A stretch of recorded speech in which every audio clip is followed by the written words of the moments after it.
খবরে বলা হচ্ছে যে ইরানের বিরুদ্ধে স্থল অভিযান শুরু হয়েছে এবং বিদ্রোহী কুর্দিদেরকে দিয়ে এই অভিযান শুরু করবে। কিন্তু এটা নিয়ে দুই রকম বক্তব্য আছে। ইরান এই অভিযানের কথা অস্বীকার করেছে, অর্থাৎ এই ধরনের কোনো স্থল অভিযান হচ্ছে না। তো তারা বুঝতে পারছে যে সেই ইরাকে স্থল অভিযান দিয়েই সফল হয়েছিল আমেরিকা। মানে বিমান দিয়ে হামলা করে, আকাশ পথে হামলা করে আসলে যুদ্ধে জয়ী হওয়া যায় না, ক্ষতিগ্রস্ত করা যায়। ইরানকে সেই ক্ষতির সম্মুখীন হতে হয়েছে, কিন্তু এতে ইরান শেষ হয়ে যায়নি, বরং পাল্টা হামলা চালাচ্ছে। এখানে বলা হচ্ছে যে ইরাকি সীমান্তের কাছাকাছি এলাকা থেকে হাজার হাজার কুর্দি যোদ্ধা ইরানের অভ্যন্তরে স্থল অভিযান শুরু করেছে। এর মধ্য দিয়ে আঞ্চলিক উত্তেজনা বৃদ্ধির সঙ্গে সঙ্গে তেহরানের বিরুদ্ধে যুদ্ধের আরেকটা ফ্রন্ট তৈরি হলো। বুধবার মার্কিন গণমাধ্যম ফক্স নিউজ এই প্রতিবেদনে তথ্য নিশ্চিত করে। এছাড়া জেরুজালেম পোস্ট ইসরায়েলি কর্মকর্তাদের সূত্রে একই তথ্য জানিয়েছে।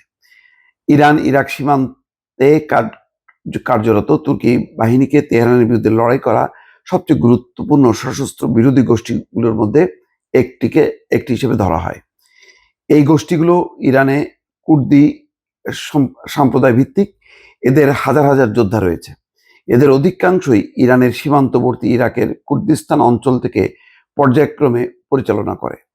কুর্দির সূত্র মতে এই বাহিনী সাম্প্রতিক দিনগুলোতে পশ্চিম ইরানে স্থল অভিযানের অংশগ্রহণের জন্য প্রস্তুতি নিচ্ছে, যার লক্ষ্য ইরানি নিরাপত্তা বাহিনীকে চাপ দেওয়া এবং বিভিন্ন ক্ষেত্রে তাদের ছত্রভঙ্গ করা। অন্য এক খবরে বলা হচ্ছে যে কুর্দিদের স্থল অভিযানের তথ্য অস্বীকার করলো ইরান। কুর্দিদের ইরানে স্থল অভিযান চালানোর তথ্য মিথ্যা বলে আখ্যায়িত করেছে ইরান।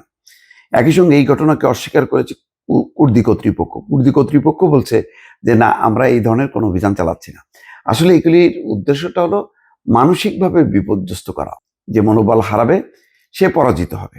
অনেক সময় যুদ্ধে আমার প্রচুর অস্ত্র আছে, সবকিছু আছে, কিন্তু মনোবল যদি হারা যায় সেই অস্ত্র আর ব্যবহার করা যায় না। তো সেই ঘটনা পশ্চিমা গণমাধ্যমগুলো করছে। বৃহস্পতিবার ভোরে ইরানি বার্তা সংস্থা তাসনিম নিউজ এই প্রতিবেদন জানিয়েছে। প্রতিবেদনে বলা হচ্ছে ইরাক সীমান্তে এমন কিছু হয়নি, বরং সীমান্ত স্থিতিশীল আছে।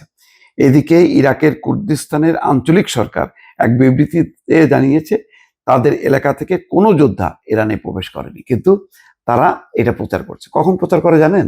এই ধরনের মিথ্যা সংবাদ যখন নিজেদের মানে কোনো স্যাটিসফ্যাকশন থাকে না বা নিজেদের সেই আস্থা থাকে না, তখন তারা এই ধরনের অপপ্রচার চালায়, শত্রুপক্ষকে বিভ্রান্ত করে।